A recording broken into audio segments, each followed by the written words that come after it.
Hello everyone, welcome to this video. This video is part of a 10 minute series जहाँ पर हम JIB exam से related जो exam के जो हमारे पेपर्स हैं उनसे रिलेटेड इंपॉर्टेंट टॉपिक्स को डिस्कस करते हैं।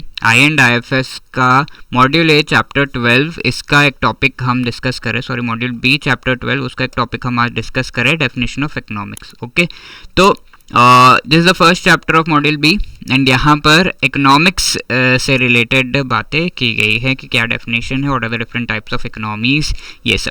तो economics has been derived from a Greek term oikos plus nemein, ये है होम मैनेजमेंट इसे कहा जाता है। ठीक है, तो होम मैनेजमेंट और इकोनॉमियो जो ग्रीक टर्म है इसमें से इकोनॉमिक्स को जो है डिराइव किया गया, धीरे धीरे वो इकोनॉमिक्स बन गया। Then economics actually deals with these 3 activities, that is production, किसी पर्टिकुलर इकोनॉमिक गुड का प्रोडक्शन किया जाता है, उसे डिस्ट्रीब्यूट किया जाता है एंड उसे कंज्यूम किया जाता है। तो production, distribution, consumption is something which are the activities of involve in the economics. ठीक है, प्रोड्यूस किया, the next thing to do it is कि मार्केट से इसे ले जाकर it has to be distributed different places में। लेट्स से कोई सोप है तो it has to be distributed, transportation उसकी होनी है, डिस्ट्रीब्यूशन, एंड देन पीपल आकर शॉप में इसे कंज्यूम करेंगे, consumption. These are the 3 stages. Now apart from that जो इकोनॉमिक्स है इनके फंडामेंटल्स देख लेते हैं and let us try to understand the different definitions given by the economist of this economics, because इससे क्वेश्चंस काफ़ी एग्जाम में आते हैं। तो सबसे पहला है एडम स्मिथ का डेफिनेशन। तो एडम स्मिथ का डेफिनेशन अगर हम देखें, इन्होंने अपनी बुक वेल्थ ऑफ नेशंस में इसकी डेफिनेशन बताई है। तो एडम स्मिथ ने कहा कि economics is nothing but a study of wealth.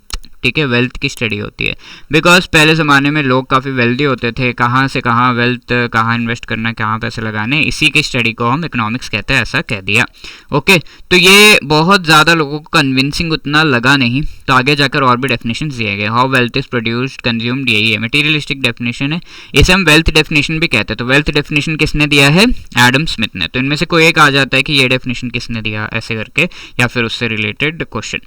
अब next one is Marshall, Alfred Marshall का डेफिनेशन इन्होंने प्रिंसिपल्स ऑफ इकोनॉमिक्स इनकी बुक में इससे रिलेटेड बताया है। ये जो है इनकी जो डेफिनेशन है that is known as the study of welfare. ठीक है, मार्शल कहते हैं कि जो इकोनॉमिक्स इसका मेन काम है लोगों का भला करना, लोगों का वेलफेयर करना। Economics should be doing that. Okay, किस तरीके से लोगों का भला किया जा सकता है, not just earning profit but doing good for the people. तो वो कैसे किया जा सकता है, this is the main aspect behind economics. Okay, that is why his study is known as study of welfare. Promote the well-being of the people. तो government का भी मेन एम यही रहता है कि लोगों की वेलबींग को प्रमोट किया जाए, लोग कितना अच्छे से अच्छे कंडीशन में रहेंगे, that is what is the aim of the government. तो मार्शल के प्रिंसिपल्स ऑफ इकोनॉमिक्स 1890 में आई थी, इसमें ये पर्टिकुलर चीज़ के बारे में इन्होंने बताया था। तो ये बुक्स रिलेटेड क्वेश्चन एग्जाम में आ जा रहे हैं। तो वेल्थ ऑफ नेशन किसने लिखी है? Adam Smith. Principles of economics 1890, Alfred Marshall. और इस डेफिनेशन को हम वेलफेयर डेफिनेशन भी कहते हैं, मार्शल के डेफिनेशन को। तो this is also asked. And the third one and the most famous and most acceptable one is the Robins definition. ठीक है, रॉबिन ने जो है प्रिंसिपल ऑफ इकोनॉमिक एनालिसिस इस पर्टिकुलर वर्क में अपना ये डेफिनेशन के बारे में बताया। इन्होंने कहा है economics is nothing but study of scarce and scarcity का जो है एक स्टडी है कि स्कार्स, हमारे पास जो भी हमारे रिक्वायरमेंट्स है, लेटेस्ट से मैं आपको 10,000 रुपये देता हूँ, तो what will you do with it? Somebody will be doing shopping, some will be buying something special, some will be saving it, some will be investing it. ऐसे करके आप डिफरेंट चीज़ें कर सकते हैं। तो हमारे जो वांट्स है या फिर एंड्स है, इसे हम एंड्स भी कहते हैं, यानी कि जो मनी है वो जिस चीज़ के लिए यूज़ हो रहा है, रिसोर्स जिस चीज़ के लिए फाइनली यूज़ हो रहा है, तो दैट इज कॉल्ड वांट्स या एंड्स। तो वो तो अनलिमिटेड है ना। हम 10,000 रुपये मिल जाए तो बहुत कुछ करना चाहते हैं, अनलिमिटेड है, बट हमारे पास है कितना पैसा? 10,000 only. So this is limited. So the resources are actually limited. तो ये अनलिमिटेड वांट्स को फुलफिल करने के लिए लिमिटेड रिसोर्सेज किस तरीके से हेल्प कर सकते हैं, इस चीज़ के स्टडी को ही, इस डिसीजन को लेने से रिलेटेड जो स्टडी है that is what is economics. ठीक है, स्कार्स जो मीन्स है to fulfil unlimited requirements and wants, उस पर्टिकुलर चीज़ को हम रॉबिन्स डेफिनेशन या स्कैरसिटी डेफिनेशन कहते हैं। Okay, so this is the most convincing, economics is the study of scarcity जो भी रिसोर्सेज हमारे पास अवेलेबल है वो कम है, एंड इनका यूसेज मिनिमम रिसोर्सेज का मैक्सिमम वांट्स को फुलफिल करने के लिए कैसे यूज़ कर सकते हैं, एंड किसका प्रेफरेंस क्या है उसके बेसिस पर। एंड्स एंड स्कार्स मीन्स के बीच का रिलेशनशिप, जो मीन्स है उसके अल्टरनेट यूजेस हैं, different uses, you can use it for various things, so that is something which is a Robbins definition, इसे हम scarcity definition भी कहते हैं। ओके, सो दिस ये scarcity definition से हर बार ऑलमोस्ट क्वेश्चन आता है, तो let me show you a few questions also. मई 2023 का है। Economics is a science which studies human behaviour as a relationship between ends and scarce means which have alternative uses. This is the definition which is called what? Wealth definition, scarcity, welfare या modern definition। तो obviously इसे हम scarcity definition कहते हैं। So this was one question of May 2023. B will be the right answer and this is your homework question. Scarcity definition is given by dash। किसने ये scarcity definition लेकर आए हैं? जून 2024 का ये क्वेश्चन है। Please do let me know the answer in the comment section। ये question पिछले सेशन में पूछा गया था।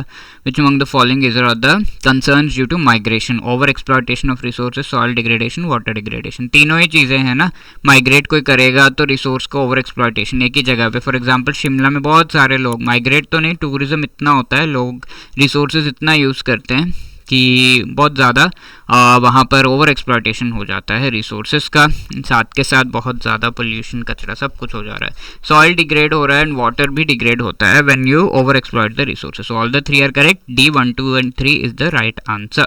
And if you want to clear the JIB exam in the next upcoming attempt और इससे रिलेटेड आपको गाइडेंस की रिक्वायरमेंट है, तो we have come up with our master course, जहां पर आपको चारों जो हमारे components of JIB exam, IIFS, AFM, PPB, RBWM, इनसे related short recorded videos, concept classes provide किए जा रहे हैं, which you can watch during your commute या break time.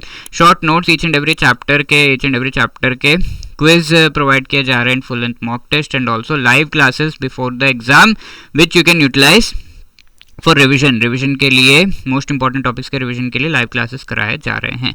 And you can use the code JIB75 so as to go for 75% discount on these courses, right? The link is given in the description।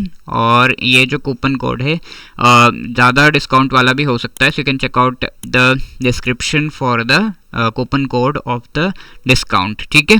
इसके अलावा our live crash course is also running, so you can be part of that. Live आपको पढ़ाया जा रहा है, यहाँ पर आपको कॉन्सेप्ट क्लासेस तो नहीं, बाकी सब कुछ प्रोवाइड किया जा रहा है।